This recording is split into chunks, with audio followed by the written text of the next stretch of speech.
ए जी सुनी न। बोला का भइल? आज युवा मुखिया प्रत्याशी योगेंद्र जी के नॉमिनेशन नु हा। ओहो, हम तो भूलिए गइल रहनी। चली और पूरा कजरी पंचायत के जनता के बताई। ठीक बा, चल।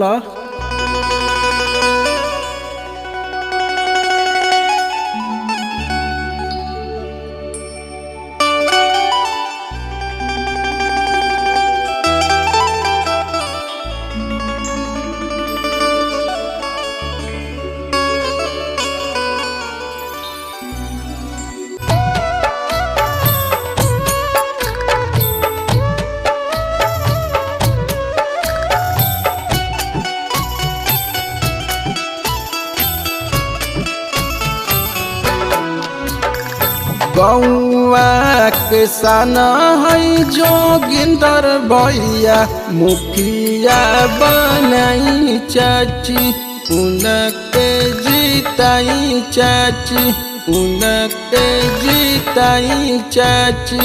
गौवा किसान है जोगिंदर भैया मुखिया बनाई चाची, उनके जीताई चाची, उनके जीताई चाची। जीती है तो पूरा पंचायत जगमग देखाई चाची, जगमग देखाई चाची, जगमग देखाई चाची। जीती है तो पूरा पंचायत जगमग देखाई चाची, जगमग देखाई चाची, जगमग देखाई चाची।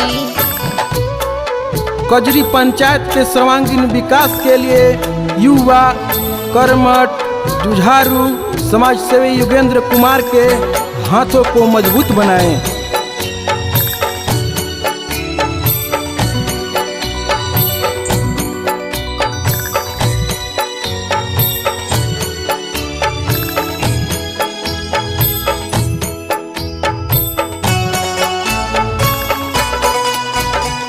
गौवा के लोगवा के चाह बाटे अब के रोड गली लाइट पंचायत में चमकी। गौवा के लोगवा के चाह बाटे अब की रोड गली लाइट पंचायत में चमकी। कोने कोने बिजली के तरवा के दिहे लगवाई चाची, दिहे लगवाई चाची।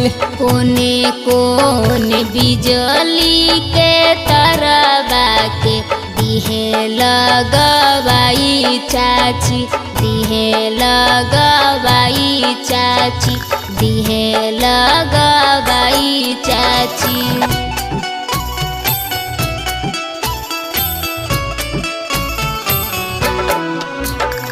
हक अधिकार रउआ लोग के दिलवई है, घरे घरे पेंशन राशन कार्ड बनवई है।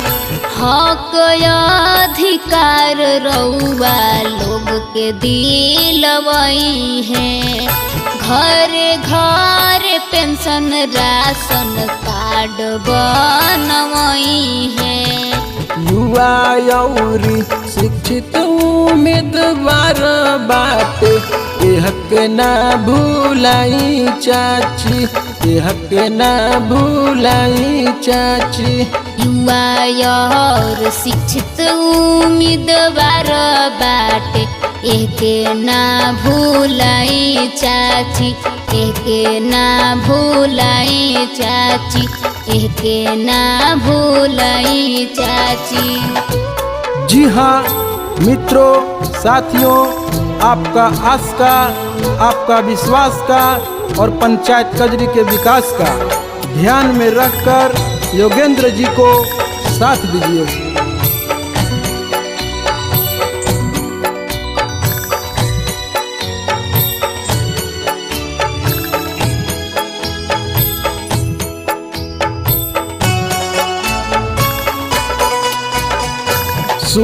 दुख विपतिया में साथ रहेले, कैसे बेरोजगारी जाई रात दिन सोचेले। सुख दुख विपतिया में साथ रहेले, कैसे बेरोजगारी जाई रात दिन सोचेले। 5 साल कैले अत्याचार जवन उनका के हटाई चाची, उनका के हटाई चाची। 5 साल कैले अत्याचार जवन उनका के हटाई चाची, उनका के हटाई चाची, उनका के हटाई चाची।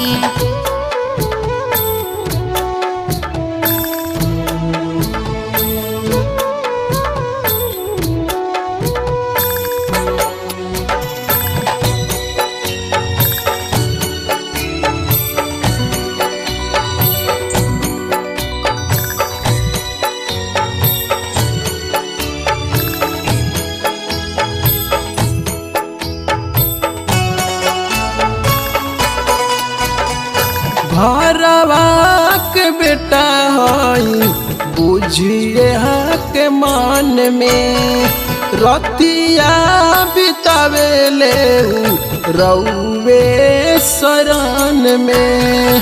घरवा के बेटा हई बुझिए के मन में, रतिया बितावेले रउरे शरण में।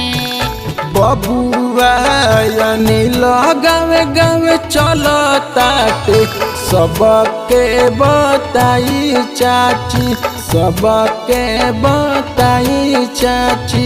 बबुआ अनिल गावे गावे चलताटे, सबके बताई चाची, सबके बताई चाची, सबके बताई चाची। योगेंद्र मुखिया जिंदाबाद जिंदाबाद जिंदाबाद, योगेंद्र मुखिया जिंदाबाद जिंदाबाद जिंदाबाद। कजरी पंचायत के मुखिया कैसा हो, योगेंद्र भैया जैसा हो, कजरी पंचायत के मुखिया कैसा हो, योगेंद्र भैया जैसा हो। योगेंद्र भैया मत घबराना, तेरे पीछे